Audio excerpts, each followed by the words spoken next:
Greetings everyone, welcome to the channel. और आज हम अपने सेकेंड फेज पे आ गए हैं और हम सेकेंड चैप्टर करने जा रहे हैं ज्योग्राफी का।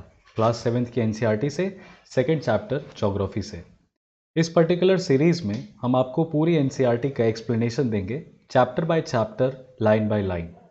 इन केस अगर आप यूनियन पब्लिक सर्विस कमीशन की या यूपीपीसीएस की, स्टेट सर्विस कमीशन या एमपीपीएससी की प्रिपरेशन कर रहे हैं तो आपको पता है कि एनसीईआरटी अवॉइड करके तो हम आगे नहीं बढ़ सकते। तो NCERT is the fundamental thing जहाँ से अपनी प्रिपरेशन को हम शुरू करते हैं। तो आप अपनी प्रिपरेशन के शुरुआती दौर में होंगे तो आपको बहुत बार कन्फ्यूज़न होता है कि फ्रॉम वेयर टू स्टार्ट, है ना। तो बहुत कोर में सिलेबस या इनके कंटेंट में हम नहीं जा रहे हैं, हम एनसीईआरटी से एक्सप्लेनेशन से स्टार्ट कर रहे हैं, बिकॉज आपको कोई रीज़न और कोई किक मिलना चाहिए कि ये वीडियोस देख लिया तो एटलीस्ट मेरा एनसीईआरटी तो कवर हो गया। मैं समझता हूँ बहुत बार हमारे पास समय नहीं रहता है line by line, word by word चीज़ों को पढ़ने का। हम जॉब में हो सकते हैं, हम कॉलेज गोइंग स्टूडेंट हो सकते हैं, और या हमारे यहाँ कोई काम हो सकता है डे टाइम में। तो जब भी आप पढ़ने बैठ रहे हैं तो वहाँ पे ये वीडियो एक्सप्लेनेशंस एवरीडे डल रहे हैं और आपकी बहुत मदद करने वाले हैं। Chapter by chapter, line by line कराने का एक सिंपल कारण ये है कि कुछ भी इम्पॉर्टेंट रह ना जाए। तो इसीलिए डायरेक्टली एनसीईआरटी के चैप्टर से ही हम चीज़ों को डिस्कस करेंगे, राइट। अगर आप एसएससी की प्रिपरेशन कर रहे हैं या आप बैंक की प्रिपरेशन कर रहे हैं जिसमें जीएस सेगमेंट इंपॉर्टेंट होता है, चाहे आप central armed police force, NDA, CDS, जो भी यूपीएससी एग्ज़ाम कराता है, अदर एग्ज़ाम्स, अगर आप इनकी प्रिपरेशन कर रहे हैं, या आप union public service commission, UPPSC या एमपीपीएससी, यूपीपीएससी से एमपीपीएससी, फॉर दैट मैटर आप बीपीएससी की प्रिपरेशन अगर कर रहे हैं, तो ये एक्सप्लेनेशन सीरीज़ हमारे चैनल की आपको बहुत मदद करने वाली है। तो बिना ज़्यादा देर के अब हम स्टार्ट करते हैं हमारा जो सेकेंड लेक्चर है आज। This is the second lecture that we are discussing of our class 7th geography, which is chapter 3, our changing earth. Now in this particular chapter what is important is that they are trying to tell you that अर्थ में क्या physical activities ऐसी होती है जिनकी वजह से अर्थ का land form जो है या अर्थ के जो फीचर्स हैं वो चेंज होते रहते हैं। अब प्रीवियस लेक्चर में हमने डिस्कस किया था कि इंटीरियर ऑफ द अर्थ में जो क्रस्ट है वो बाय वॉल्यूम बहुत कम स्पेस ऑक्युपाई करता है। प्रीवियस लेक्चर में मैंने फ्लो में आपको डेंसिटी बोला है, जहाँ पे मैं आपको ये बता रहा हूँ कि 84% जो ऑलमोस्ट 84 कह रहे हैं, ऑलमोस्ट जो मैक्सिमम वॉल्यूम है, right, that is of mantle, not of the core. But उस वीडियो में झटके में मैंने डेंसिटी बोला है। So what I meant is that by volume mantle is at the peak, at the top, followed by core and then the crust. But if you look in terms of density, core is at the top because core is most dense. Now density has something to do with mass. Now if you look into the composition, you will find at core we have nickel and iron. Nickel and iron as elements are also very heavy. Their atomic mass is very heavy as in comparison to aluminium or silicon. So crust is made up of silica aluminum, silica magnesium, and mantle is made up of many metals, many elements in fact. But core is composed of nickel and ferrous, which is very heavy. So the density of core is at the top, followed by density of the mantle and then of the crust. In respect to volume, mantle is at the top, core is at the second, followed by crust. Having said that, having understood about the interior of the earth, now we are talking only about the crust. The physical activities that go in the crust. The physical activities that go in the crust or that are reflected or that are seen on the crust can be because of certain conditions prevailing outside the crust. They can also be because some fundamental changes or some movement is there inside of the earth. So the forces that work from inside of the earth are called as endogenic forces. The forces that are present outside of the earth are called as exogenic forces. With respect to lithosphere, the first layer, we know that it is composed of a large number of plates. Now these plates are called as lithospheric plates. These plates are literally floating on magma. These plates are literally floating on magma, that is mantle. Mantle is liquid. So these plates, are always very close to each other because there is nowhere to go, because everywhere is plate. But the moment some disturbance happens from inside, these plates either go away, these plates either start moving like this, or these plates go upwards, right? For that very same reason, you must have studied the origin of Himalayas. So the plates are floating and they are continuously moving, though at a very slow speed. So they say that just a few millimeters each year, these plates move. But the molten magma inside the earth is doing circular motion inside the earth, right? The molten magma inside the earth is doing circular motion and it is pushing continuously the lithosphere from inside. So ये lithosphere है, ये हमेशा इसको pressure ऊपर की तरफ से नीचे की तरफ से आ रहा है, राइट? तो ये मूवमेंट होता है sidewards, upwards, downwards. Now because of these movements, the surface of the earth gets changed. So based on the forces of origin, source from where these forces are originating, they are called as endogenic forces and exogenic forces. This table will help us. So the question fundamental can be that why are they after all moving? Why are they after all moving? I mean, why the mantle is circulating in circular motion? After all, why? Stored energy inside, which has nowhere to escape. There is a lot of temperature and pressure inside the earth, right? This has been explained in a very simple terms with respect to this particular experiment. Colored paper को डालिए पानी में, गर्म होगा तो चीज़ें ऊपर जाएंगी, फिर पेपर नीचे आ जाएगा, पेपर ऊपर जाएगा, फिर नीचे आ जाएगा. ये चीज़ आपको बता रहा है क्योंकि कॉन्टिन्यूसली आप एक्सटर्नल हीट अप्लाई कर रहे हो, चीज़ को गर्म कर रहे हो, तो मूवमेंट हो रहा है. तो यहाँ पे भी अर्थ के अनसाइड में भी यही सारे फैक्टर्स होते हैं जिसकी वजह से मूवमेंट होता है.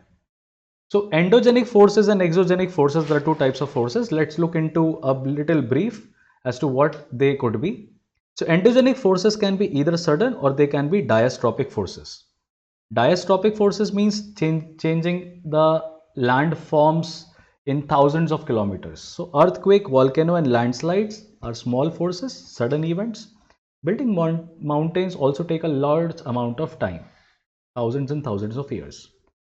Exogenic forces if you look into, so they are either erosional or depositional, because कहीं से erosion होगा तो दूसरी जगह पर deposition होगा, कहीं से चीज़ें निकलेंगी तो दूसरी जगह रुकेंगी, and they are led by water, they are led by wind, they are led by sea waves, glaciers and likewise.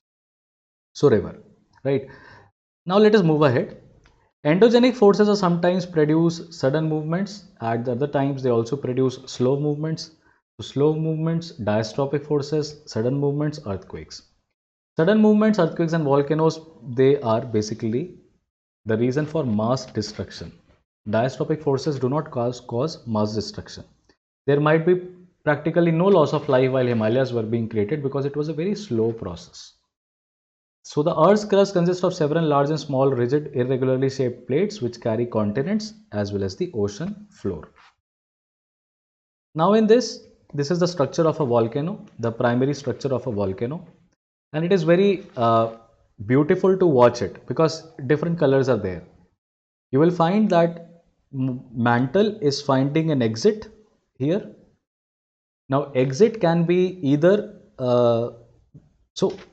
let us understand this, that this mountain was not always there, but this primary opening that we see, was always there. चीज़ें निकली, settle हुई side में, फिर निकली, settle हुई side में, फिर निकली, सेटल हुई साइड में. तो ये जो कुछ भी फॉर्म हो रहा है इस क्रेवाइस, इस गैप के अराउंड, ये डिपोजिशनल ही होगा, ये डिपोजिशनल ही होगा. So mantle flows out. From the top is crater.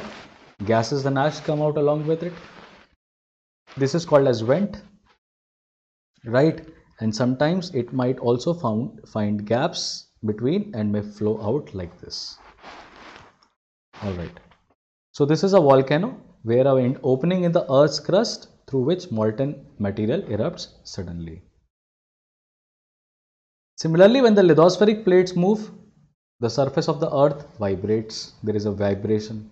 These vibrations can travel thousands of kilometers all around the world and they are called as earthquakes. So जब plates टकराती हैं या move करती हैं तो वाइब्रेशन होता है, राइट? अब अंडरस्टैंड करो इस चीज़ को कि वाइब्रेशन टॉप पे क्रस्ट पे नहीं होता है. वाइब्रेशन उस जगह से स्टार्ट होता है exactly where the crust is lying on the molten magma. ये प्लेट नीचे से मूव करती है, तुम्हें ऊपर झटके लगते हैं. Please understand this. The origin of the movement of the surface of the earth is where crust is lying over the mantle, right? It does not originate somewhere कि कहीं जमीन हिल गई अचानक से, वो पूरा crust ही move कर रहा है. So the vibration waves, they travel all around the earth. What happens is, this is a beautiful diagram that tells you about the origin of an earthquake. Look at this. Look at this particular thing, because this is what you see is crust, and I will tell you that inside this crust, below this crust, is molten magma. Now you will find that ये वाली जो plate है, right, this plate जो plate entirely move की, exactly इस point पे vibration हुआ. ये वाइब्रेशन सीधे अर्थ के एकदम सीधाई में 90 डिग्रीज पे जो सरफेस ऑफ द अर्थ पे होगा, उसको हम क्या बोलते हैं? Epicentre, which is called as the origin of the earthquake. Are you getting this? Please understand. This is plate number 1, this is plate number 2. These are two triangular plates. Can you understand this? These are two triangular plates.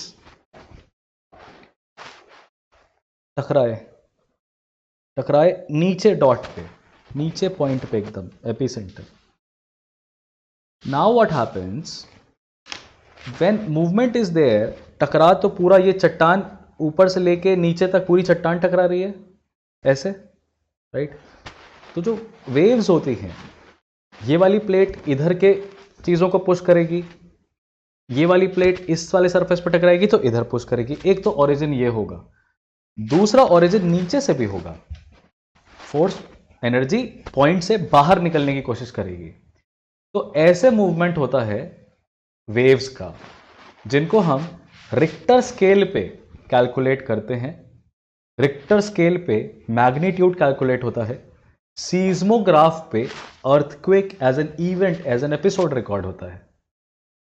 And जो waves travel करती हैं उनको हम कहते हैं seismic waves. क्या कहते हैं? Seismic waves. They radiate, do not travel, they radiate out. Radiate का मतलब होता है हर डायरेक्शन में, हर डायरेक्शन में. और इन रेडिएशन वेव्स की वजह से वेव्स का मूव करना दूर दूर तक. और ये वेव ऐसे नहीं है कि कोई हवा मूव कर रही है, पूरा लैंड ऐसे से मूव कर रहा है, डिस्ट्रक्शन होता है, right? So the seismic waves are of two types: P waves, primary waves, which are also called as longitudinal waves. S waves, secondary waves, are also called as transverse waves. L waves or surface waves. Most of the destruction is caused by which among the following waves? Question. Most of the destruction on the earth after the earthquake is caused by which among the following waves? And that would be surface waves. So we need to read more about the properties. We need to read more about the properties of the waves. Now I have tried to make some schematic representations to tell you how the earthquake is recorded on a seismograph. So if you will look into this, you will find it that in a seismograph there are 3 disturbances which are recorded with respect to a particular earthquake. The first incident that you see is a primary wave event. Then you have the little disturbances of secondary waves, followed by the surface waves, which are disturbed, which have a great level of amplitude, great destruction. Wave का amplitude जितना ज़्यादा होता है, wave का amplitude जितना ज़्यादा होता है वो उतना डिस्ट्रक्शन कॉज करती है. तो प्राइमरी वेव्स पहले आती हैं इसलिए पी वेव्स हैं, सेकेंडरी वेव्स बाद में आती हैं, उनके झटके कम होते हैं. फिर सरफेस वेव्स आती हैं जो नीचे से वेव ऐसे निकलती है, प्राइमरी वेव्स, और सरफेस वेव्स ऐसे से सरफेस पे चलती है. बड़ा डिफिकल्ट होता है. Earthquakes two types, we call as body waves, we call as surface waves. Body waves, they originate at the epicenter. Body waves travel through amazing speeds. Body waves are of two types: primary waves, secondary waves. Primary waves are first to hit the seismograph. They are called as longitudinal waves. कैसे, ये भी समझना दोस्तों बहुत ज़रूरी है, और इसीलिए थोड़ा सा इसमें टाइम लग रहा है. आप मेरे साथ बने रहिएगा. अब मैं आपको I will try to show you that, let us consider that these are the two plates.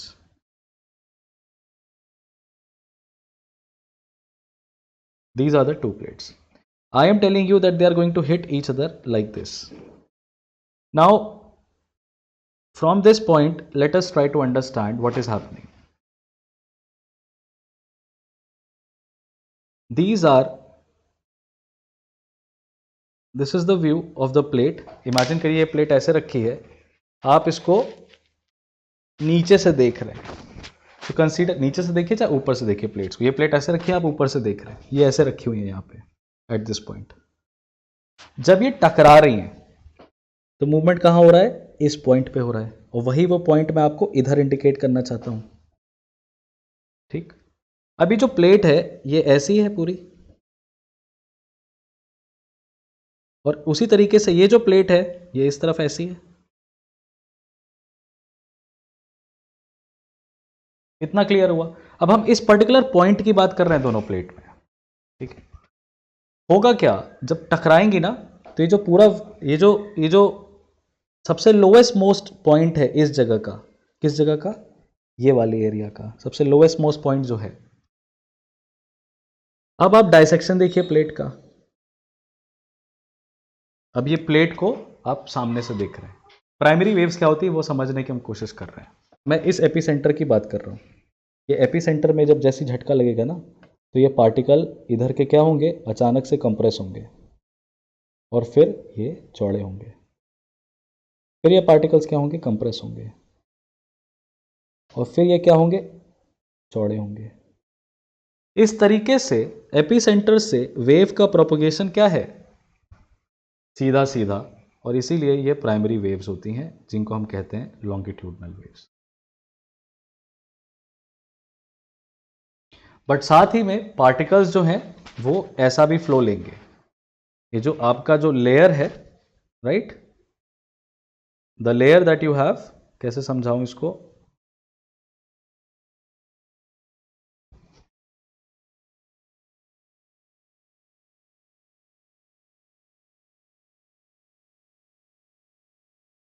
Particles ऐसे भी मूव होंगे एक साथ, एक ही फ्लो में, और यही होते हैं आपके सेकेंडरी वेव्स. और ये परपेंडिकुलर होते हैं to the direction of the primary waves. Aren't they perpendicular? Primary waves कहां पे आ रही है? ये आ रही है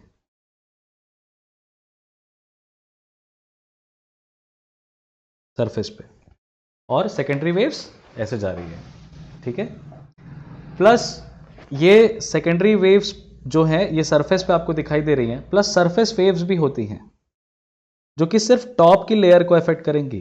ये तो पूरी प्लेट ऐसे से हिल रही है, राइट. ये आप प्लीज़ समझिएगा दोस्तों, ये बहुत ज़रूरी है. यहाँ पे क्वेश्चन बन जाते हैं बड़े बड़े बेहतरीन क्वेश्चन, और लोग नहीं कर पाते. एनसीईआरटी की यही एक खामियां हैं, हर चीज़ वो समझाता नहीं है, कोई चीज़ स्टूडेंट्स पे छोड़ देता है समझने के लिए. तो बस इतना आपको समझना है कि प्राइमरी वेव्स सीस्मोग्राफ में सबसे पहले टकराती हैं. They are longitudinal waves. The direction of the motion and the direction of the propagation are the same. With respect to secondary waves, they are perpendicular to the direction of the wave propagation, and they can only travel through solids. This is very important. They have only traveled through solids, and that is why they help in mapping of the interior of the earth. Which waves? Secondary waves. They help in mapping interior of the earth, right? If you have understood this, let us move ahead. So some common earthquake prediction methods locally that are also used, कि fissure in the ponds get agitated, snakes come out, but largely the earthquake is measured by a machine which is called as a seismograph, and the magnitude of the earthquake is measured by a Richter scale. इस पे UPSC questions पूछ भी चुका है पहले. तो 2 magnitude का जब अर्थक्वेक आता है तो उससे क्या होता है, बहुत ज़्यादा कुछ डिस्ट्रक्शन नहीं होता है. 5 मैग्नीट्यूड का जब अर्थक्वेक आता है तो उससे डैमेज होता है. 6 और 7 के जो मैग्नीट्यूड हैं उनको हम मेजर अर्थक्वेक की तरह कैलकुलेट करते हैं. And this is how a seismograph looks like. Now in this it is telling you about a major event. 6.9 Richter rate का गुजरात में 2001 में अर्थक्वेक आया था. और वहाँ पे आप देख सकते हैं, यहाँ से आपको मैनेजमेंट जो है, एक कैटास्ट्रॉफी की मैनेजमेंट कैसे होती है वो चीज़ आपको पता चलेगी. वही एनसीईआरटी भी आपको बताना चाह रही है और आपको बताती है कि कहाँ कहाँ आप अर्थक्वेक से बच सकते हैं. राइट, प्रिकॉशंस हैं, बच ही जाओगे ये कोई गारंटी नहीं होती. अब हम मेजर लैंडफॉर्म्स की तरफ बढ़ रहे हैं अपने. हमने मूवमेंट ऑफ द अर्थ को समझ लिया, अब मेजर लैंडफॉर्म्स को देखते हैं. तो मेजर लैंडफॉर्म्स बनने का 2 कारण हैं, that is weathering and erosion. Weathering क्या होती है? जब बड़े बड़े पत्थर टूटते हैं सरफेस ऑफ द अर्थ पे, उनको हम कहते हैं weathering, breaking off the rocks. और इरोजन ये होता है जब एक लैंडस्केप जो है वो पानी, हवा या आइस के एक्शन की वजह से इरोड हो. ये इरोडेड मटेरियल कैरिड अवे होगा, ट्रांसपोर्ट होगा दूसरी जगह पे और कहीं पे डिपॉजिट होगा. ये प्रोसेस ऑफ इरोजन और डिपोजिशन जो है बहुत सारे अलग अलग landforms surface of the earth पे क्रिएट करता है. सबसे पहले हम नदी का एक्शन देख लेते हैं. तो नदी जो होती है ये लैंडस्केप को इरोड करती है. जब नदी rivers tumbles at steep angles over hard rocks, it forms a waterfall. ठीक है, तो वाटरफॉल वहीं पे होगा जहाँ पे पत्थर नरम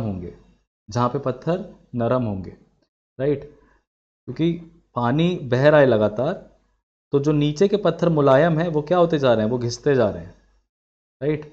और वाटर क्या है, नीचे गिरता जा रहा है, वाटरफॉल. तो यहाँ पे आपको ग्रेट वाटरफॉल्स के बारे में बताया है.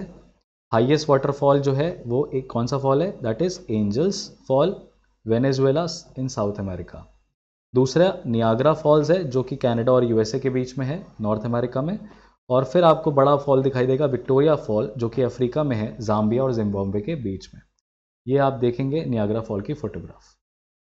मूविंग फर्दर अहेड, रिवर की बात करें तो रिवर मियांडर्स बनाती है. ये मियांडर्स क्या होते हैं, जैसे कोई रिवर फ्लो करके जाती है तो जो ट्विस्ट और टर्न होता है उनको हम मियांडर्स कहते हैं. और कंटिन्यूस इरोजन और डिपोजिशन की वजह से, क्योंकि नदी सेडिमेंट्स भी लेके जा रही है, तो मियांडर के कोनों पे क्या होते हैं, डिपॉजिट्स होने लगते हैं. मियांडर के कॉर्नर्स पे जब डिपॉजिट्स होने लगते हैं तो फिर ये मियांडर क्या होता है, कट जाता है, फिर ये नदी ऐसे रह जाती है. ठीक है, डिपॉजिट्स की वजह से ये मियांडर जो है ये कट जाता है और एक लेक बनती है, राइट. इसको हम कहते हैं ऑक्सबो लेक, राइट. कभी कभी नदी का पानी अपनी बैंक से, अपनी बाउंड्री से बाहर चला जाता है, फ्लडिंग हो जाती है, और उससे जो डिपोजिशन होता है सेडिमेंट्स का, उसको हम कहते हैं फ्लड प्लेन. और ये बहुत फर्टाइल एरिया होता है. कभी कभी नदी जो है बैंक्स के ऊपर हो जाती है, बैंक्स डिपोजिशन की वजह से बैंक्स ऊपर हो जाते हैं, उनको हम लेवीज कहते हैं. जैसे जैसे रिवर सी की तरफ जाती है, स्पीड पे क्या प्रभाव पड़ता है, पानी के स्पीड स्लो होती चली जाती है. और नदियाँ जो हैं कई हिस्से में टूटने लगती हैं, क्योंकि इतना डिपोजिशन रहता है कि नदियाँ अलग अलग हिस्से में टूटने लगती हैं, और इसको हम कहते हैं डिस्ट्रीब्यूटरीज. और यहाँ पे जब नदी आ रही है तो खूब सारा डिपोजिशन लेके आ रही है, जिसकी वजह से क्या बन रहा है, एक डेल्टा. और ये आपको कहाँ देखने को मिलेगा, माउथ ऑफ द रिवर पे देखने को मिलेगा. क्लियर है. तो ये आप देख सकते हैं मियांडर, लेवीज और ऑक्सबो लेक का फॉर्मेशन, राइट. अब हम सी वेव्स की बात करते हैं. सी वेव्स के मेजर लैंडफॉर्म्स जो हैं वो ये हैं. चट्टानों के बीच में से जब समुंदर का पानी बहता है तो वो गुफा बना लेता है, उसको सी केव कहते हैं. कभी कभी इतनी ज़्यादा आपको दिख जाएगा कि इतना पानी का एक्शन है कि सिर्फ वॉल ऊपर की बची हुई है, उसको हम कहते हैं सी आर्क, सी आर्क। और सिर्फ कभी कभी दीवार बची रहती है, उसको हम कहते हैं स्टैक। तो देखते हैं यहाँ पे क्या बताता है। इरोजन और डिपोजिशन ऑफ द सी की वजह से कोस्टल लैंडफॉर्म्स बनते हैं। सी वेव्स कंटिन्यूसली रॉक्स को हिट करती हैं, क्रैक्स डेवलप होते हैं, they become large and hollow like caves are formed called as sea caves. ये कैविटीज़ बड़ी से बड़ी होती जाती हैं और सिर्फ रूफ बचती है केव्स की, उनको हम कहते हैं सी आर्चेस। और फिर इन इरोजन्स का जो रूफ भी ख़त्म हो जाता है और सिर्फ दीवारें बचती हैं, उन दीवालों को कहते हैं स्टैक्स। तो ऐसे आप टाइप साइकिल भी देख सकते हैं कि ये कितना पुराना ही एपिसोड होगा, ये कितना पहले क्या बना होगा, बाद में क्या बना होगा, right. The steep rock coast rising almost vertically above the sea water is called as sea cliff. अचानक से जब कोस्ट, जो रॉकी कोस्ट समुंदर के किनारे कोस्ट हो और पहाड़ पत्थरों जैसा हो जाए, तो उसको हम कहते हैं सी क्लिफ। यहाँ पे सी वेव्स टकराती हैं और बीचेस बनाती हैं माउंटेन्स के बियॉन्ड। अब आप यहाँ पे ग्लेशियर देख सकते हैं। तो अगर एक बहुत बड़ा सा बर्फ़ का टुकड़ा, बहुत बड़ा सा यहाँ पे बर्फ़ का टुकड़ा रखा रहे, तो वो क्या करेगा, नेचुरली फ्लो करेगा यहाँ पे। और जब ये अपना फ्लो करेगा तो ये बहुत सारी चीज़ें लार्जली लेके चल सकता है। लेकिन अगर इधर के बीच में, इस पहाड़ के बीच में और इस पहाड़ के बीच में मैं मान लूँ पूरी बर्फ़ ही हो, पूरी बर्फ़ ही हो, अगर पूरी भरी हो, और मान लीजिए कि किसी एक्शन की वजह से सडनली ये बर्फ़ खिसकने लगे, मूव करने लगे इस तरफ, तो अपने साथ साथ ये खूब सारा सरफेस का जो रॉक वॉक है वो भी लेके जाएगी। और मान लीजिए कि डिपोजिशन इस तरीके से हो जाए कि इसके डिपोजिशन इस तरीके से हो जाए कि इसके चारों तरफ एक पहाड़ बन जाए, इधर भी पहाड़, इधर भी पहाड़, और ग्लेशियर खसक गया, तो बीच में क्या बन जाएगा, एक लेक का फॉर्मेशन हो जाएगा। पहाड़ों के बीच में अचानक से लेक कैसे आ जाती है, तो वो ग्लेशियर होता है जो पिघल के खसकते खसकते पहाड़ों के बीच में आ गया। तो ये ग्लेशियर्स को हम क्या कहते हैं, रिवर्स ऑफ आइस कहते हैं। Glaciers are called as rivers of ice, जो कि लैंडस्केप को इरोज करती हैं और बुलडोज करती है सॉइल और स्टोन्स को, लेके नहीं जाती। बुलडोजिंग मतलब काफ़ी भारी संख्या में। Glaciers carve out deep hollows there, as the ice melts they get filled up with water and they get converted into beautiful lakes in the mountain. The material carried by the glacier such as rocks, big and small, sand, silt gets deposited and they are called as glacial moraines. So in this particular lecture we have almost discussed almost all the forces. Now the last is work of wind. Now wind has large impact in desert areas, and you will find that these are particular rocks. Mushroom rocks are a common geographical phenomena of deserts. These rocks are like this. Why it is? Because of continuous action of wind. Because of continuous action of wind, they get eroded from below, not from the above. Right? Winds erode the lower section of the rock more than the upper part. They have narrower base and wider top. When the wind blows, it lifts and transports sand from one place to another. When it stops blowing, sand falls and get deposited into low hill called as sand dunes. When the grains of sand are very fine and light, they carry it over long distances. But when the sand is deposited in larger areas, because it was originated from a desert, it is called as loess. Now, large deposits of loess is found in which country? China. So that's all for the second lecture of Indian geography. And this is the complete NCERT explanation, chapter by chapter, line by line, most important, fundamental for all these examinations. This is Harshvardhan Tripathi signing off from today's session. I hope you guys enjoyed the video, enjoyed the lecture, and you will tune in to the channel to watch the third part of this series. We are going slow, but we are going bold, we are going strong, and I'll see you guys in the next lecture.